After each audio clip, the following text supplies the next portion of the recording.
ओम नमः शिवाय। हर हर महादेव। स्वागत है आप सभी का आपके इस चैनल पर, हरि का पंचांग चैनल पर। आज रविवार के दिन त्रयोदशी आने के कारण रवि प्रदोष व्रत है। प्रदोष व्रत हर महीने के दोनों पक्षों की त्रयोदशी तिथि को रखा जाता है। एक समय सर्व प्राणियों के हितार्थ परम पावन भगीरथी के तट पर ऋषि समाज द्वारा विशाल गोष्ठी का आयोजन किया गया। इस सभा में व्यास जी के परम शिष्य पुराण वेता श्री सूत जी महाराज हरि कीर्तन करते हुए पधारे। श्री सूत जी को आते हुए देखकर शौनक आदि 88,000 ऋषि मुनियों ने खड़े होकर दंडवत प्रणाम किया।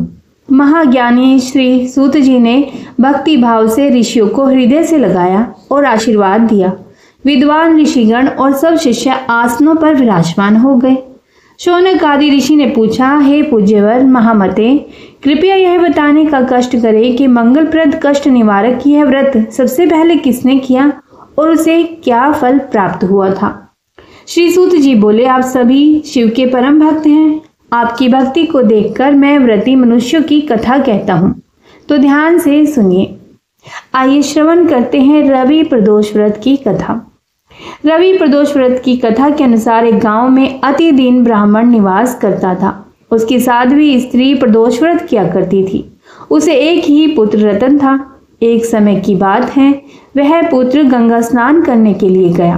दुर्भाग्यवश मार्ग में चोरों ने उसे घेर लिया और कहने लगे कि हम तुम्हें मारेंगे नहीं, तुम अपने पिता के गुप्त धन के बारे में हमें बतला दो।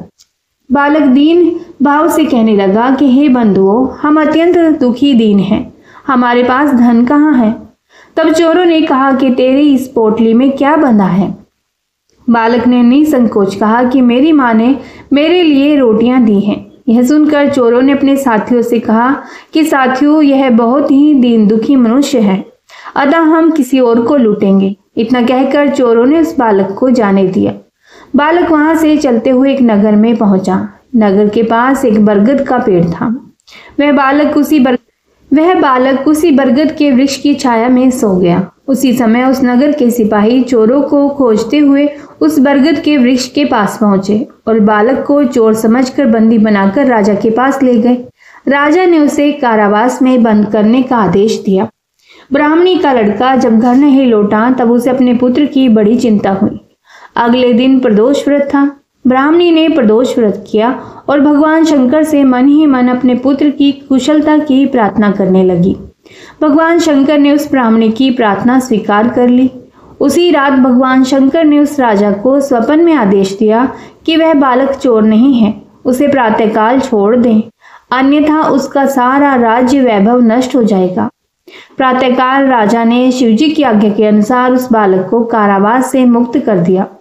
बालक ने अपनी सारी कहानी राजा को सुनाई। सारा वृतांत सुनकर राजा ने अपने सिपाहियों को उस बालक के घर भेजा और उसके माता पिता को राज दरबार में बुलाया। उसके माता पिता बहुत ही भयभीत थे। राजा ने उन्हें भयभीत देखकर कहा कि आप भयभीत न हो, आपका बालक निर्दोष है। राजा ने ब्राह्मण को 5 गांव दान में दिए, जिससे कि वे सुखपूर्वक अपना जीवन व्यतीत कर सके। भगवान शिव की कृपा से ब्राह्मण परिवार आनंद से रहने लगा। अतः जो मनुष्य रवि प्रदोष व्रत को करता है वह सुखपूर्वक और निरोगी होकर अपना पूर्ण जीवन व्यतीत करता है और उसके जीवन में खुशहाली आती है। तो प्रेम से बोलिए हर हर महादेव। इस दिन का शास्त्रों में बहुत महत्व है। इस पवित्र दिन व्रत रखने से अक्षय फलों की प्राप्ति होती है। साथ ही यह तिथि भगवान शिव और देवी पार्वती की पूजा के लिए सबसे उत्तम मानी गई है।